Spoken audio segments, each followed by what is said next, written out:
Ассаламу алейкум, урматтуу кыргыз элим, урматтуу ушу сарайды видеону көргөн кыргыз бир туугандар.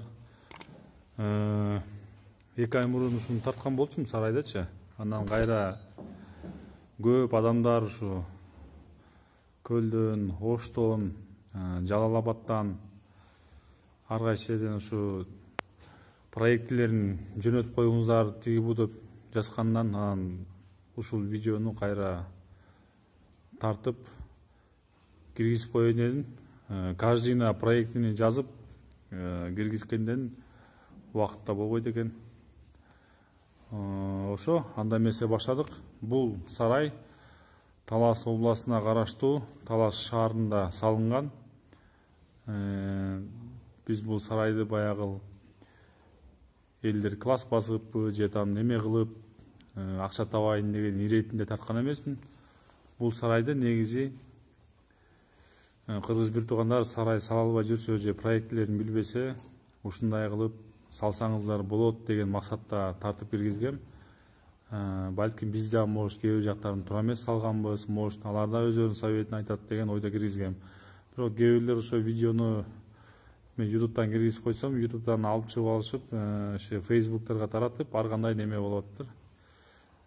Ошондой туугандар, биздин башкы максат жөнөкөй эле билдирип коюш да, кандай салышты, неметиштичи. Ошо анда эмесе баштайлы. Бул 2 айдан бери уже бул бир партия кеткен, сатылып. Азыр бул экинчи партия жаңы келип байланышты. Мурункудан бери 2 эле калган да. Так, бул жердин сарайдын узун туурасын айтайын. Мынакей, бу жерде эшик. Өзүңүздөр көрүп тургандай, бул эшиктин высотасы 2 метр. Бияк ширинасы тоже 2 метр да. Бияктан киребиз. Киргенден кийин сарайды сыртынан ченегенде 17 метр. Фундаменти 40 сантиметрден. Ошондо ичи 16-20 болуп калат. Бу дубалдын баштап тиги дубалга чейин 16 метр 20 сантиметр. Өзүңүздөр көрүп тургандай аркы эшик тоже высотасы 2 метр, ширинасы 2 метр. Анан кийин мынау мындайраак келейин силерге көрүнгөндөй. Мына балкадан баштап бу жерге чейин могу стяжка куюлган. Стяжканын калыңдыгы 15 сантиметр. Ушул стяжкага чейин 2,60 мына балкадан баштап. О балкадан. Так, анан кийин бул фундаменттен тартып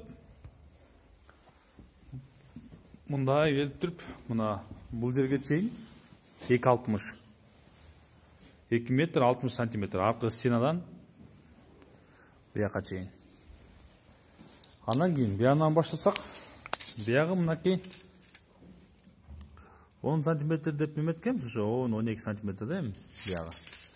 Мунун ичи болсо 60 сантиметр акырдын биягы. Анан кийин акырдын сырткы высотасы тоже 60 сантиметр. Өзүңүздөр көрүп тургандай биягы 60. Биягы болсо ички жагы 55. Ички жагы высотасы. Эми бул жерге чейин өзүңүздөр билесиздер, где-то бир 35 сантиметрдей да биягы. Анан бияка чейин, мыяка чейин жерден тартып, стяжкадан алып бияка 55. Биягы болсо 15. Ошо анан кийин силерге эң дагы керектүү нерсеси, мына бул жактан баштап, могу турбайбы жерден баштап. Могу полдун маягына чейин 2,20, 2 метр 20 сантиметр. Бул арыктын ичи 30 сантиметр. Анан мынакей биякты көрсөтүп коеюн. Бияк где-то 1,20 болчу. Ошо 1,30 экен да мынакей. 1,30. Мынакей, ушул жагы кандай размери болсо, тигил бети точно эле ушундай. Эч айырмасы жок. Биягы деле 60, биягы 10, биягы болсо 15, ичи 60, Бияғы 55, бұл жерден ылдый қарай. Анан мо бурчтан тартып, полго чейин бияғы. Бияғы деле 2,20. Бияғы 30, бияғы деле 1,25, 1,30 да. Бияғында ошо кайталап айтып коеюн, туугандарга түшүнүктүүрөөк болсун да. Анан кийин эң башкы максаты мынакей. Мунун ичи мындай арык сыяктуу кылып куюлган да фундамент. Жана ай бар го, айдай да биякчы. Анткени уйга жемди салганда ушул жерге эле салабыз. Уйгачы мына бияка эле. Анан уйлар мурду менен жемди түртүп жейт экен, ошондо жемди түртүп бияка чыкканда кайра кылып түшүп кете берсин деп, ошол үчүн биякта ай сыяктуу кылганбыз да, могу түйүч. Түйү ушундай ай сыяктуу. Анан мынау жер, мынакей. Бул сойкадан бул сойкага чейин 1 метр 5 сантиметр. Негизи 1 метр кылсак деле болмок. Анан эсептеп чыксак, ар эмес бери эмес болуп калгандыктан ошол үчүн 1 метр 5 сантиметрден кылдык. Анан мынакей бул жерин көрсөтүп коеюн. Биягын мен унутуп калдым, эсимде жок. Мындай ченегенде 42 сантиметр экен да. 42. Ошо туугандар. Биягы 42 болду. Биягы деле ошондой эле. Анан өзүңүз көрүп тургандай, мына биягына 1, 2, 3, 4, 5, 6, 7, 8, 9, 10, 11, 12. Биягына 12 баш бука байланат, биягына дагы 12 баш бука байланат. Анан кийин эң кызыктуу мына суу сугаргыч. Ушу суу сугаргычты абдан элдер көп суранды. Бияктын эле размерин мынакей көрсөтүп коеюн силерге. Биягы мынакей 61 экен. Биягы болсо 36. Астында мынакей дөңгөлөгү бар. 4 жагына дөңгөлөгү бар ушундай. Мына эринбестердин баарын көрсөйүн, 4 дөңгөлөгү бар. И 4 жагына ушундай эле мындай роликтер бар айланган. Биягында да көрүңүздөрбү? Анан биягында 2 кармогучу бар көтөргөнгө. Мисалы, бул катардагы уйду сугарып бүткөндөн кийин акырын бул 2 кармогучуну көтөрүп алабыз дагы, биягына коебуз. Болду, сүйрөп барып сугарып кете беребиз. Анан берки уйлары жана мурду менен базып суу иче тургандай деле кылсак болмок. Андай кылайын десек, баягы кээ бирде сынып калат дейт, анан тоңуп калат экен ар кандайчы. Уйларда сындыра берет, неме берет, анын убара керчилиги негизи эме экен да. Сууда төгүлүп чачылат экен. Анан илгеркидей баягы чоң фермада баягы төгүлүп чачылып жата берсе болот да. Анан бул үйдүн шартында болгондон кийин биз ушуну туура көрдүк да. Ушу жестем ушуну ойлоп таап неметти. Ушуну берин салдың сууну. Бол кете бересиң айдан. Ошо. Бул баягы силер көргөн кранник. Ачсаң суу чыгат. Ошо. Сууну өзүңүздөр көргөндөй мынакей бул жерде. 2 колонка тиягынан деле чыгат, биягынан деле чыгат. Так, дагы эмнесин унутуп калбайын. Анан кийин бардык жагын эле таптым болуш керек. Анан могул жагын силерге көрсөтүп коеюн. Мынакей 2 акырдын ортосу мындай 1,90. 1,90 экен, 1,90 да биягы. Ошо анан могу терезелер. Терезелердин биягы негизи 70. Биягы мына түмөтпөй эле коеюнчу. Батпайт экен. Биягы 70. Биягы 1,40. 1 метр 40 сантиметр. Биягы 70 сантиметр. Анан өзүңүздөр көрүп тургандай бул окошкалары да. Ушундай. Анан терезени абдан көп кылганбыз, чтоб жайында салкын болуш үчүн. 1, 2, 3, 4, 5 терезе. Тиянан 5 терезе, 10 терезе. Плюс мына эштер ачылат жайында. Жайкысын. Ичи Кудай буйруса салкын эле болот. Анан мынакей мурункусунда бүткөн эмес, биягын мындай фронтон менен жабылган. Жайында эгерде ичи салкын болбосо, бу жерден биз окошко чыгарабыз дагычы. Пока жаап койдук, бирок орду бар. Окошкаларынчы. Мына 3 орду бар. Окошко жасап коебуз, бияк проблема жок. Тиягы деле ошондой. Анан кийин мынакей силерге дагы мээrini көрсөйүн. Бир балканын түбүнөн жерди карай 2,60 дедим да. Фундаментти жерден биз ичин цементтеп койдук. Бирок сыртынан алганда фундаменттин бийиктиги 45 см. Жерден алганда өйдө карай 45-50 сантиметрге чейин да.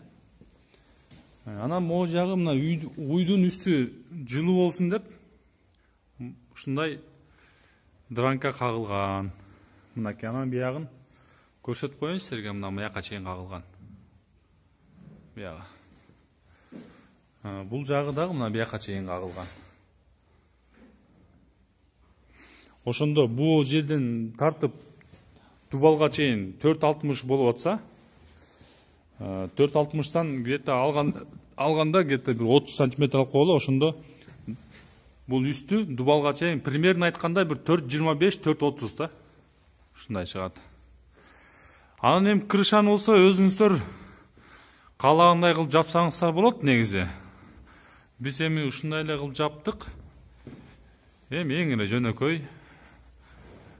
Суу токтобойт, жакшы. Главное, суук түшпөйт бул уйлардын үстүнөчү.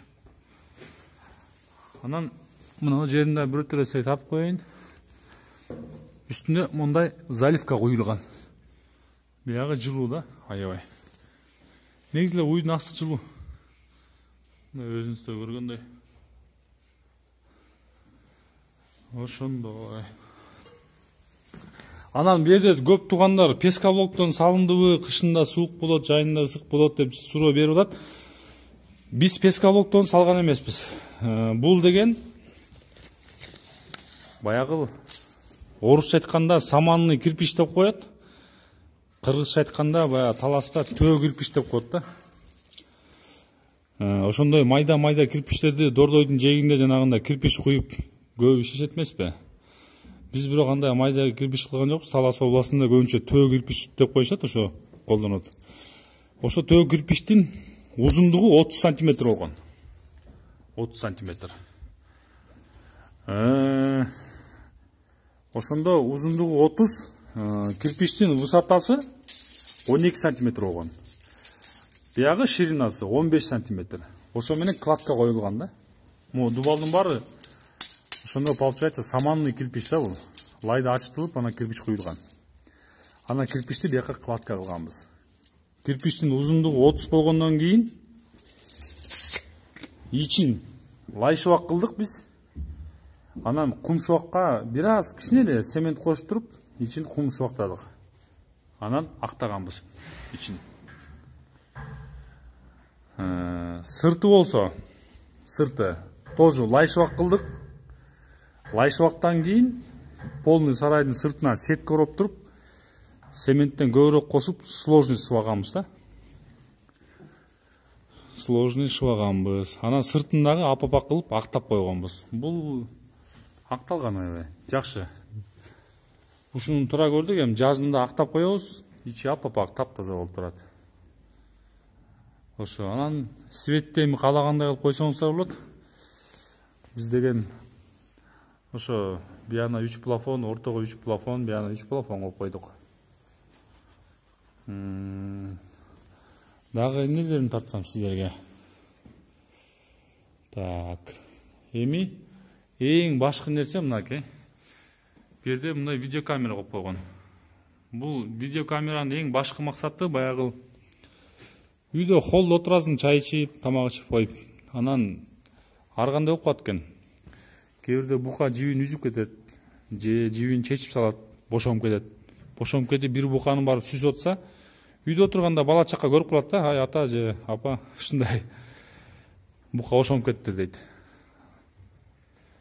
Болду, анан ушу камера жакшы экен да, бул бука бошонуп кеткенге, жибин үзүп кетсе кокус же жибине чалынып калса, үйдөн көрүп турасың камерадан, келип акырын байлап коесуң кайрачы. Ошо. Анан экинчи себеби дагы уурулар кирбей эле койсун эми. Ууруларга деле жакшы экен да бул нерсе. Ошо туугандар. Болду го дейм эми. Көп эле нерсесинин баарын айткандай болдум. Ошо туугандар, сиздер дагы ушундай жакшы сарай салып, малды жакшы карап, жакшы байлап, чөбүн, суусун, жемин убагында берсеңер, киреше болот экен. Баары жакшы. Ошо туугандар, мынакей сиздерге атайын ушуну баарыңыздар тең көрүңүздөр деп тартып киргиздим. Киргизем. Анан